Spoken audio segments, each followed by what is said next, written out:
how are you? It's Corena, how you doing? I have 3 questions that I use for myself whenever I'm thinking about shifting relationships. They're pretty direct, point blank, and it tells me whether or not I might be the center of my own problem or whether the other person might be more the issue, and how to navigate it, like how close I let them be in my circle afterwards. So there was actually a study done on ambivalent relationships, and that they are more draining to your health and energy than toxic relationships.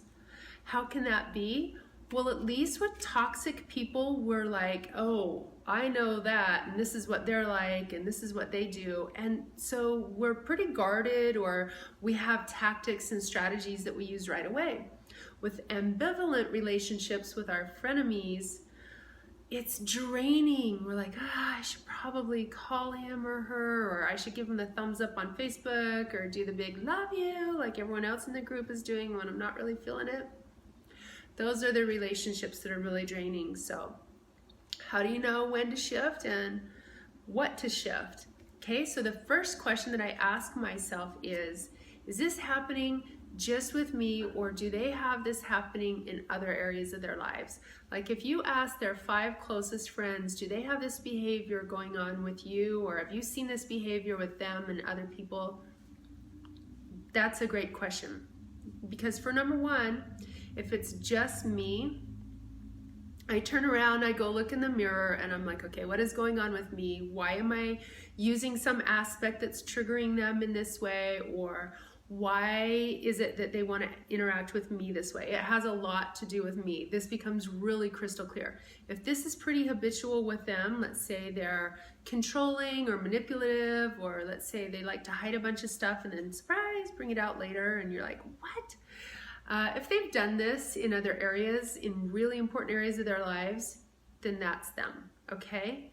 So going on to question 2. If the answer is yes, they have it going on in other areas of their lives. This is just kind of how they roll. Question 2 is, so knowing that, is it a one-time event that's occurred, or is it multiple times? If it's a one-time event, unless it's one of your non-negotiables in life, like, you know, an affair or stealing money or whatever that is, maybe that's just an absolute non-negotiable, you'll never, you're never going to get over it. Other than that, if it's not in that category, if it's a one-time event, go get it straightened out, work this out. We don't end things over single events. You know, that might just be us being in a really depleted space, or maybe we're needing too much or something like that. So if it's a one-time event, repair it. Don't do anything drastic. You know, that's probably not the best idea unless it's a non-negotiable. But if it's more than a one-time event, or if you don't trust that it's not going to happen again, or if it's multiple, like, it's all at once, oh, here's, the last 20 years in our marriage, here's something that's been bothering me. When it has layers like that, then move on to question 3. So question 3 is this okay with me? And if the answer is no, then you need to decide how close you want to stay with them. If the answer is yes, if it's something that you just find like not a big deal, like they exaggerate and they do it with everyone and they do it all the time with me, and yeah, I'm worn out with it and I call them on it and whatever. If it's okay with you, stay close. If it's like it's wearing on me, maybe move them a little bit further away from the inner circle.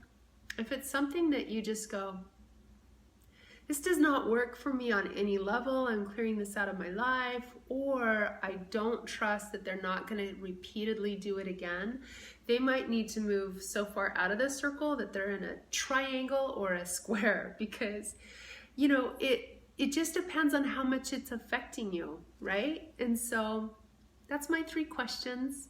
Pretty quick and easy. Try it out. Let me know what you think.